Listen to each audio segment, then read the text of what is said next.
Good morning, everyone. It is so nice to be back. It's a little surreal in all the good ways. So I want to start actually with this. It's a one-verse parable that Jesus tells in Matthew, and he says, "The kingdom of heaven is like a treasure hidden in a field. When a man found it, he hid it again, and then in his joy went and sold all he had and bought that field." And I understand that this is a parable about the kingdom of heaven being worth everything that we have. But when I hear this, I don't know about you, but I sometimes feel about the guy who owned the field in the first place. And I think, presumably this guy knew his field, he probably walked through his field, he saw his field, he was familiar with it. It may have been in the family for generations, and the whole time he was unaware that it was full of treasure. And when I was 27, I went to Laidlaw College, and for the first time I heard about Athanasius and Origen and the church fathers and this incredible church history that we have. And to be honest, I felt cheated. I thought, how could I have grown up in church and been attending for over 20 years, and yet I've never heard this stuff before? And so when I came to St. Paul's Church and I saw this beautiful building, I wanted to know its history. I wanted to know its stories. I wanted to know, why is the building the way it is? But as I talked to people, I found that actually most people either had never really thought about it, or they had thought about it and they didn't have any answers. And so my hope is that today I'm going to share a bit of a story.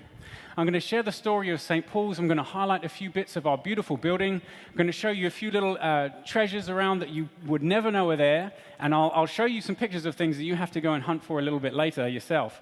And hopefully you'll realize that the field that you walk into every week, or some of you every third week, is actually full of treasure. I don't work here anymore, so I can make a few cheeky comments. So, our story begins in 1840. The Treaty of Waitangi had just been signed, and Governor Hobson, the governor of all of New Zealand, was looking for a place to set up his new capital.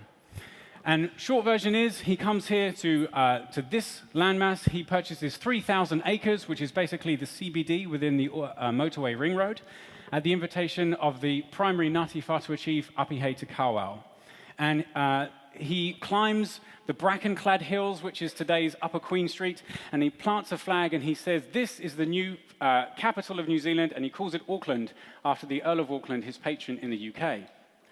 Well, at the time, settlers began kind of establishing this new little area. It was a shanty town of tin huts and canvas tents along Commercial Bay, which is essentially our ferry area today. And there was, initially the population was somewhere around 500. Now, within the first 7 months of this being the new capital, there was big dreams. Everyone was talking about this was going to be essentially the new London, but for New Zealand in this new colony. There was a real sense of excitement. And one of the top priorities in this new capital was to build a church. And now, up until this point in New Zealand, we'd had missionaries doing great things, and there'd been a number of church buildings made, but they had all been what's called raupo churches, which is temporary church structures, built of wood and flax and mud and things like that. But now that this was the capital, now that this was part of the British Empire, the settlers wanted a permanent church structure, something to kind of reflect our new status as the capital. And so they called for this permanent church to be built out of stone. And 7 months after laying that flag on Queen Street, Governor Hobson himself was laying the foundation stone for St. Paul's Church. We were the first permanent church structure in the entire country. We were the first Anglican parish, the first Anglican church here in all of New Zealand. And it was a really significant event. And that foundation stone laid in 1841 is still in our wall just outside the bell tower today. You can go see that. And it was laid by Governor Hobson, the first governor. Now, St. Paul's took about 3 years to build, and sadly in that time Governor Hobson died. He's now buried in the Simon Street cemetery with a big grave, and his memorial tablet is right there on the wall. It's this one here. So if you've not seen that, I'd encourage you to check that out. That's actually a nationally significant monument that we have in our wall. When the church was finished, it had cost more than £2,000. If you compare that to the first wooden church that was built at around £300, you get a sense of how big of an investment this was for the city to be making at such an early stage. And it was significant for a number of reasons, not just because it was a pioneer building. When you look at the early paintings and cityscapes of Auckland back there in this period, you'll see that St. Paul's plays this central part. It's kind of this iconic church on a hill that kind of heralded the city that was still yet to come. And it was not just a pioneer church, but it was the vice-regal church. It was the place where the governors and the top officials and the various secretaries that were establishing New Zealand as a country came to worship, particularly William Hobson and Robert Fitzroy, his successor. It was also the cathedral. St. Paul's Church was Auckland's cathedral for more than 40 years. And as such, it was the episcopal throne of Bishop Selwyn, the first bishop of all New Zealand. His throne that was made in London before Auckland even was established as a city is still in our sanctuary today in the far left corner. Again, it's another significant monument that the museum would be very keen to get their hands on. That was Bishop Selwyn's throne. Also coming with the throne was our baptismal, our little font that we baptize infants in. That actually was donated by Reverend Cotton, the chaplain to Bishop Selwyn, again, before the first church was even opened in 1844. So we have some of these real treasures around us. As the pro-cathedral, it was the location of a number of significant ceremonies, particularly the first Maori clergyman was ordained at St. Paul's. Bishop Patterson, who was then later martyred in Melanesia in his mission there, the first Melanesian bishop, he was ordained here at St. Paul's. And after his martyrdom, there was a great memorial here, and we still have memorial windows to him in our sanctuary today. Bishop Coe, the first bishop, he ordained his first minister at St. Paul's. George Sarawai was ordained at St. Paul's. He was the first Melanesian minister. So we're starting to get this idea of actually the significance that it played ecclesiastically as a real centerpiece for this city in its fledgling years. Morn Elligan was elected at a service at St. Paul's, and when Bishop Selwyn left the country and retired back into the UK, his farewell service was held in our church. So it was the vice-regal church, the pro-cathedral, it was a pioneer church, and lastly, it was the church of the garrison. The original building was down on Emily Place, and I'll show you some pictures of that in a moment. But it was just a stone's throw from Fort Britomart. Now, when we think of Britomart today, we know of it as a low, kind of harbor-level area where you can buy diamonds from Tiffany's.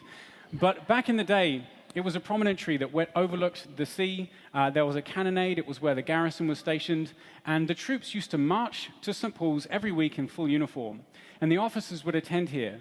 And however we may feel today about the New Zealand wars, many of the troops who fought for the British on that side and lost their lives had memorial plaques to their memory in our church. And they're still in our Requiem Chapel, which is this kind of like archive that we have in our back corner here. Still on our walls today.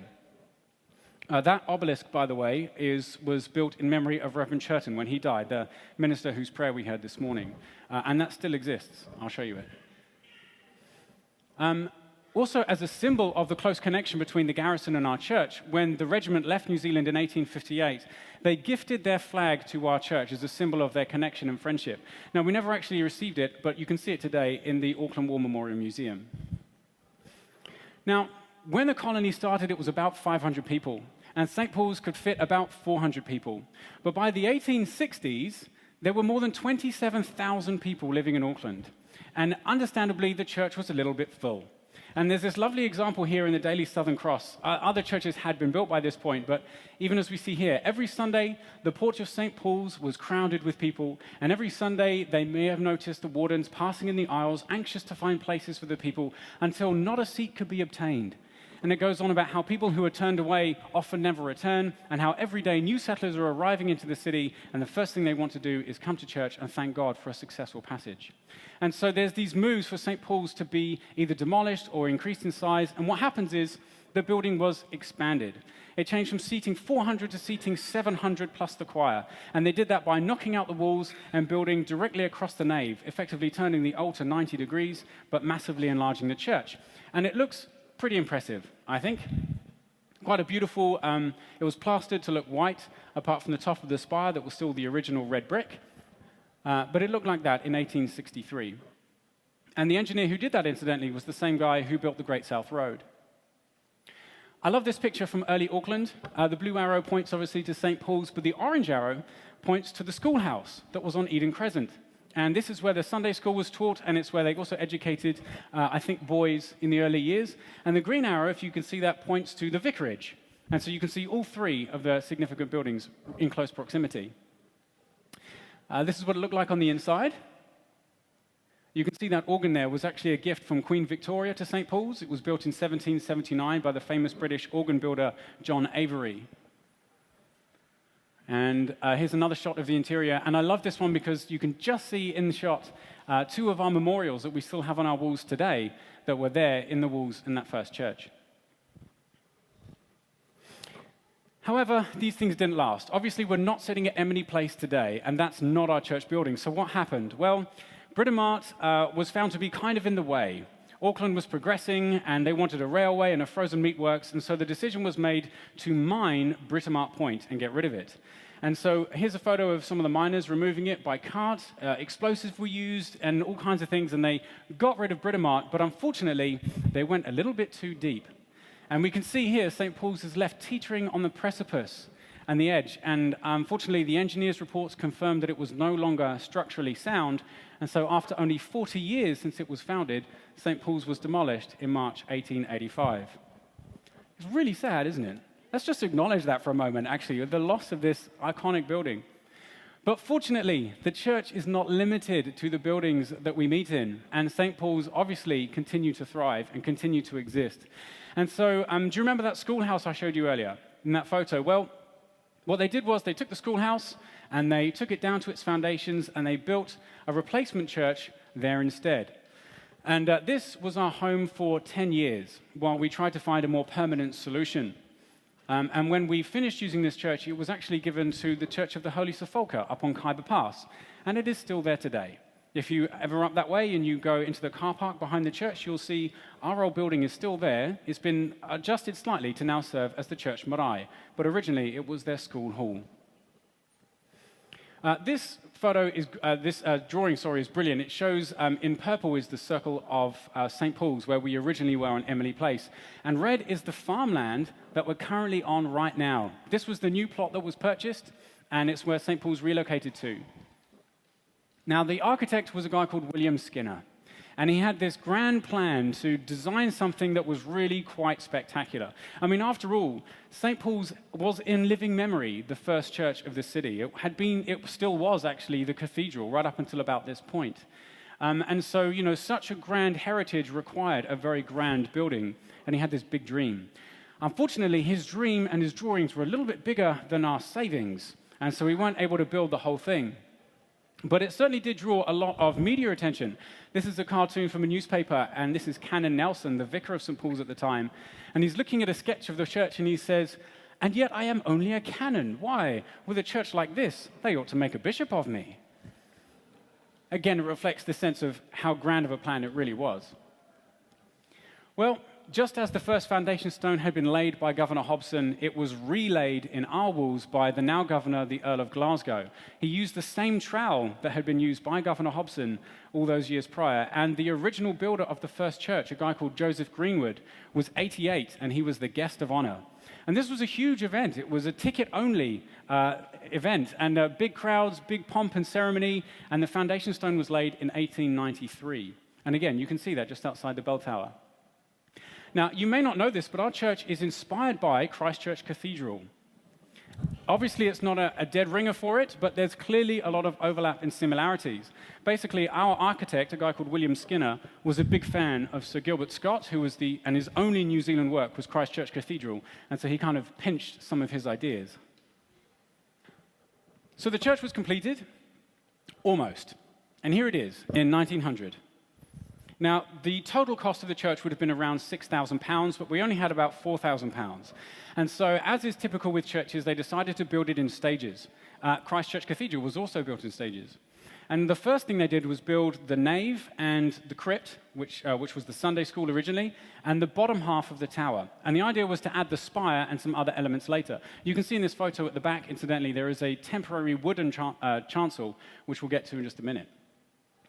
These are some of Skinner's blueprints for the church, and I've highlighted some of the areas that are missing. So most obviously the spire and everything kind of at the back behind the nave, which was very different to the one we actually have.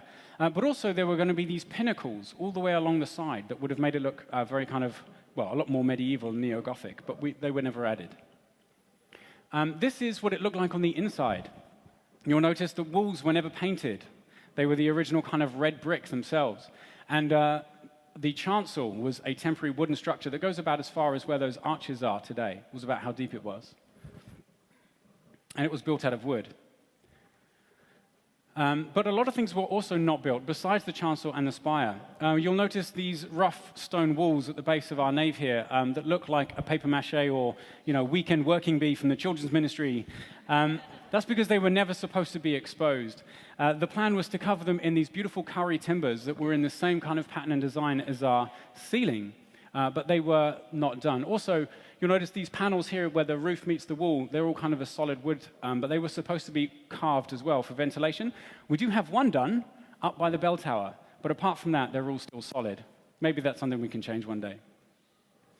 Also, everyone has noticed the door that leads to nowhere up there in the wall above the coffee machine. Maybe you're too preoccupied with your coffee, you've never actually looked up. But that was because a gallery was supposed to be up there. Not only do we have a door, but we've got a number of these stone plinths here that were built to support the structure, and these clerestory windows up the top have been shortened to allow for the gallery. But we don't have a gallery. But this is a drawing done in 1965 that kind of shows what it would look like if we did put the gallery in and we moved the organ up there, which would have been quite cool. But yeah, that didn't happen either. But that doesn't mean that nothing was done. And this is where we're going to come to our first kind of little Easter egg, something that you can kind of hunt for later. We've got these beautiful carvings around our doors, above the doors and around them. And hopefully you can see this photo. They're these little squares of flora and fauna that kind of line them. And hidden among them are a few little treasures that you can try and find. There's a dragon as one of them, possibly done by a Welshman. Who knows? And then there's 3 little self-portraits, presumably, of the carvers themselves. There's these 2 guys, and they've put leaves around the edge to kind of blend them in with the rest of the foliage so you can't see them. And then there's one that's a little bit more overt, and clearly this guy had a good sense of humor. So you can try and hunt for those a little bit later. But they're all in this room, and you've been walking around them every week. But despite some of these things not being complete, it was still open for business. This is the Anglican General Synod in 1901 meeting outside the St. Paul's School Hall. It was still the Sunday school even back then, and we still have Sunday school down there today. And then things kind of changed in 1908. So we ended up getting a new vicar, and his name was Cecil Watson. And Cecil Watson was someone with a very high church Anglicanism, and to him, the beautification of a church was really important. And so he kind of took on St. Paul's as a really good priority for him was to complete it and to beautify it. And he employed this guy, Captain William Felden. Now, he was a carver, a stone carver, and he had just finished doing all of the exterior carvings on the Auckland Town Hall, where the clock tower is. And he came to St. Paul's, and he worked here for about 2 years, from 1910 to 1911. One thing he did was he took up this idea of St. Paul's heritage, this idea of it being a pioneer church, the vice-regal, the pro-cathedral, and the church of the garrison. And he carved a king, a bishop, a knight, and a pioneer into the stones just outside the entranceways. When you come in the morning and you shake Johnny's hand and you say, hey, you have just walked in between the king and the bishop. They're just outside the 2 main doors. And if you happen to come in through the car park door, you've gone between the knight and the pioneer. On the inside, he took the main 2 ideas here, this vice-regal and pro-cathedral thing of king and bishop, and he's carved these around our window bosses on the inside. We have 3 kings, a queen, and 4 bishops. Now, I had the privilege of interviewing William Felden's grandson, John, and he was telling me his grandfather, who he remembers, never did any kind of writing. He said he tried to get away with the minimum amount of work, and so he would have a big clay ball, and he would shape that and carve that and use that as his draft. And when he was happy with it, he'd chisel all his stone, and when he was done, he'd mush it up and do the next one. So we have no idea who these kings or bishops represent, or why they were chosen, or anything else like that. There's no paper record to go with it. Unfortunately, it's just our best guesses. But we do have them, and they're pretty cool. Incidentally, if you're ever wondering what these little creatures are, they're possums. At the time, in 1910, I know it seems shocking to us today, but there was high hopes for a fur trade in New Zealand, and so the government and private societies were importing possums from Australia and intentionally establishing them as colonies over here. It was a very successful program, as we can tell, and it now costs the government $6 million a year in pest control. But at the time that these carvings were done, there were these high hopes for this grand fur trade that we were going to have, and they're literally carved in stone around some of our windows. They are there and there. What you probably have noticed of Felden's work are these pillar capitals. And these are actually quite special. So There's an idea in Scripture, and I don't know much about this, maybe talk to Johnny on all these things, but I know when they built, like Solomon's temple, they dedicated the main pillars to certain people. So you have the pillar of Boaz and others. And there's this idea that the people that have upheld the church as a community are symbolized by the pillars that uphold the physical church building. And so these pillars have been dedicated to societies and community groups that were in St. Paul's Church. And so these front two here are dedicated to the Church of England Men's Society. And on the capital itself, you can see it just about here. There's a little cross, and it says CEMS, and then wrapped around it is a scripture that's referent to the Church of England Men's Society. And these were done as a pair, both of them, and it was such a popular idea that he kind of continued it on through the rest. And so these two here are dedicated to the Sewing Guild, and so they've got S and G and scriptures relating to that. And then he kind of diversified, and here we've got St. Paul's Vestry. Over there we have the Mothers' Union, and then we kind of move into the youth ministry phase. Over here, and we have the Guild of St. Vincent, which is basically like the Anglican Boy Scouts. And on this pillar, we have the Girls' Friendly Society, which is sort of like brownies. Do you have brownies over here? Okay, great. So you know what that is. Thought it might be an English thing. So they're the central pillars. And at the end, you've got these half pillars. And at the back, which is where the baptismal font originally was, we have an angel and two scriptures relating to children. And on this side, next to the vestry door, so I'm referring now to this pillar here, that's where the organ originally was, just below that. And so you've got songbooks and a Bible and scriptures about songs. And here, directly above the pulpit, we have scriptures and talking about the words being spoken. So again, it's all relevant to where they were positioned in the church and the communities and groups that were here making up our church. He also did a few little cheeky ones. So we've got Canon Watson himself is carved as a likeness of him in the Requiem Chapel, staring at the altar, making sure it remains nice and high church, like he always wanted. And there's a couple of cherubs based on two boys that were in the Sunday school at the time. And these are my favorites. You may not have noticed these, but right up the top here, either side of the primary arch where it meets the top of the pillar capitals, we have Jesus on the left with a crown of thorns and Mary on the right. Is everyone with me? So we've got Mary there and Jesus there.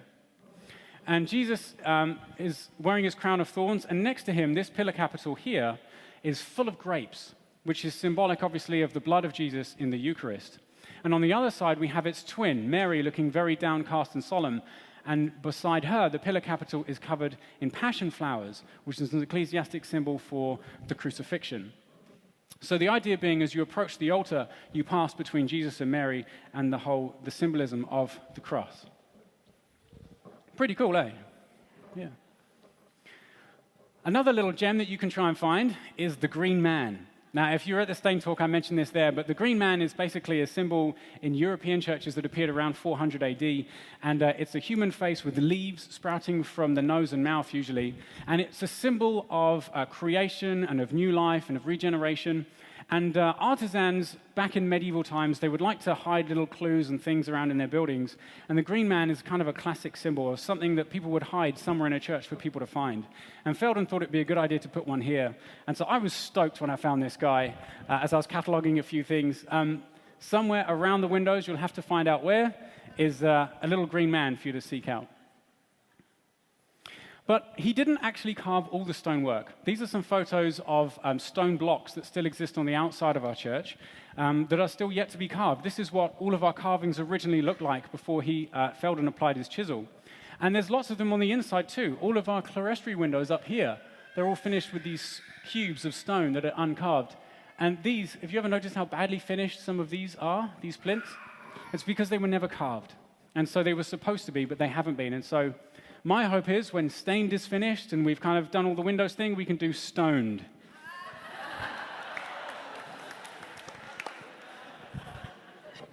Actually, not a bad idea. I'm just going to say that. Many a truth was said in jest. Something else Watson introduced was the St. Paul's Parish magazine, and every month he would produce this on his own printer and circulate it around the city. And it is an absolute goldmine if you want to know what was going on in St. Paul's at this time. And incidentally, if you're interested in a bit of an archive read, you can head down to the cathedral. That's where they store them all. So that was running from about 1912. By 1914, we had these lower four western wall windows installed, and they, again, reciprocated this theme of king, bishop, knight, and pioneer. And if you'd like to know more about that, I talk about them in my first Stain talk. The following year, 1915, Watson decided he would try and tackle the big one. He'd try and change the chancel and get rid of that wooden one and put in a permanent stone chancel, just like Skinner had envisioned. And so he had a foundation stone laid by the new governor, this time the Earl of Liverpool. The governor of New Zealand laid that foundation stone. There was a ceremony for it. But if you know your wider history, you'll know that this was when the First World War was really beginning to kick into gear. And so very rapidly, any thoughts of changing the chancel kind of got abandoned. And we still have this foundation stone, incidentally, just to the left of the crypt door on the outside. You need to look behind the bins, unfortunately, but you'll see this foundation stone there. So that plan got abandoned. But in 1917, all of our aisle windows were installed.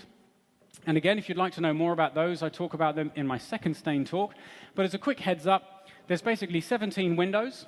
There is a single lancet dedicated to St. Paul by the bell tower, and then the other 16 composed of 4 dedicated to the evangelists, Matthew, Mark, Luke, and John, and the central 12 are to the 12 disciples and apostles. And each one has an icon representative of that figure with its name in a scroll. And if you want to know more, you'll have to check out the stain talk. When the war finished in 1920, St. Paul's collaborated with the council, and we built a memorial tram shelter. And inside was a roll of honor to all of the fallen from our parish. There were 4 stained glass windows. And after the Second World War, it was refreshed with new names from the fallen of the Second War as well. It was demolished in 1971, and the names on the roll of honor were transferred to the wooden plaque that hangs in our memorial chapel today. And this stone here, thereabouts, is also in our Requiem Chapel if you wanted to see it. The dedication stone saying who it's in memory of. One of the last things I want to highlight about Watson is he would take St. Paul's public. He was a big fan of parading through the city, blessing the city, praying for the city, and at commemorative events marking the foundation of this first church of Auckland, he would meet at the Emily Place Memorial, and there were these big ceremonies, again, including the governor at times and the military. These are 2 photos from newspapers that mark the 90th and 100th anniversary of the foundation of St. Paul's Church. This is Emily Place today, by the way. The obelisk that we saw in that early painting with the soldiers is still there today from 1853, and it marks where the original church was. And it's just down by the courthouse, literally just a short walk down the road. Then in 1935, Watson managed, towards the end of his time, to do what he had always wanted to do. He changed the chancel. And this temporary wooden chancel you see on the left was replaced with our concrete chancel that we have today. Now, at the time, the war had finished, but the post-war depression was kind of wrapping up, and so this is why Watson timed it around then. But by this point, Skinner's plans were way too expensive. They were out of our league, and so it was decided to abandon Skinner's plans and to employ a new architect, a guy called Daniel Patterson, who drew up these much simplified plans. And instead of building from stone, he was building from concrete. He really reduced the detail so that it was affordable, basically. But even so, while they were between planning and building, you can see on the architectural plans, there's just these big crosses through the whole southern transept. They literally couldn't afford to build all 3 sections, so they left one of them and just built the other 2. And we still see that today. If you go through our vestry, through that section there, down towards the kids' ministry, you're actually passing through this section on the right. It's the original wooden temporary chancel that still remains from 1895. And you can see, if this is a photo on the left here, of just to the side of the crypt door outside. The plan was originally to face the outside of the chancel in stone so that it would look like the rest of the building, but that was never done. And you can still see here where the stone was essentially supposed to marry onto the original church. Another little gem for you. If you ever walk from out of the crypt, out that lower exit door, as you walk that through that little foyer entranceway, I'm not explaining this very well, but hopefully you know what I mean. As you walk through there, you're actually walking over this.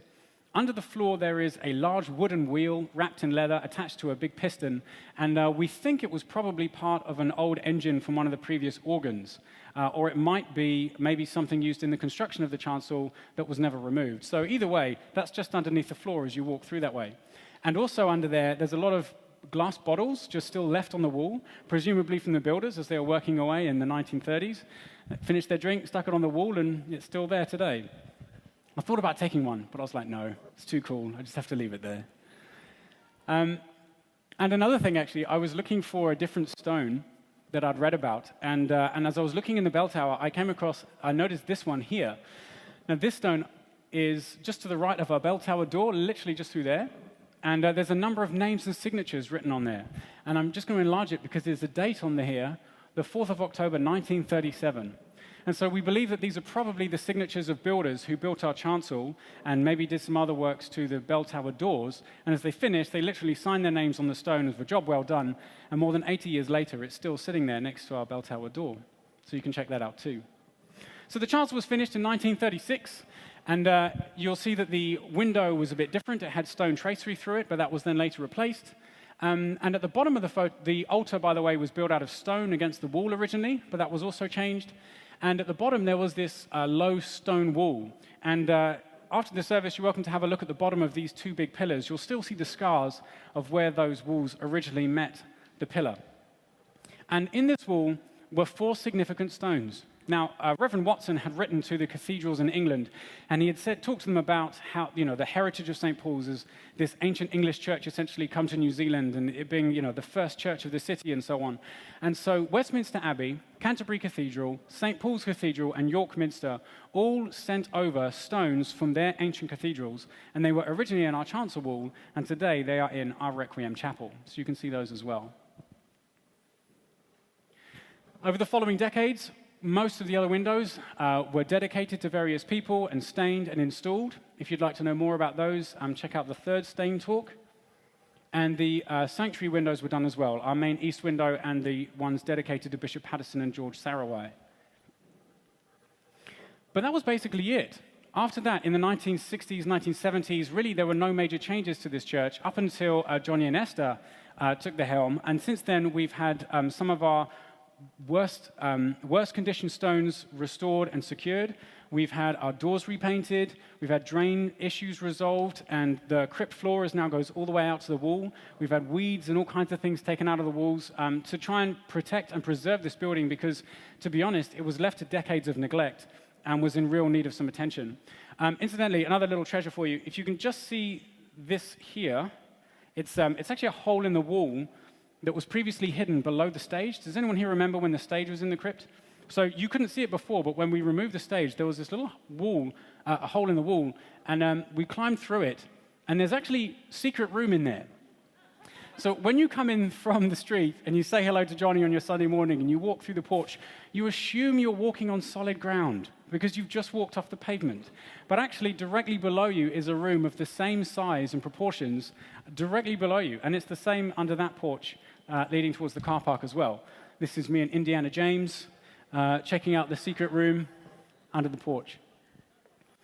And so this stain exhibition, I've been invited to speak and share some of these cool little things and tell some of our story because there's at the moment, there's a focus on appreciating and preserving what's so unique and so special about our church. We're not just any other parish church here at St. Paul's. This is a significant building. This is a significant community. And so hopefully you've been able to engage with the exhibition and begin to feel a bit more appreciation for what we have here. And I just wanted to close with this idea that St. Paul's has a history that goes right back to the very beginnings of this city, back to 1840. As Johnny said about 10 times, 177 years of St. Paul's Church in the city. And we've had a number of buildings, and it's taken on a number of forms. But hopefully, by hearing this talk and doing things like Stained and being a part of this community, we'll avoid the scenario where people will say, I came to this church for years, and I never heard any of these things. Hopefully you can see that actually the field that you come to every week is absolutely chock full of treasure. And if you'd like to know any more about anything I've talked about or any other niggling questions you have, please do come and speak to me afterwards. And thank you so much for listening this morning.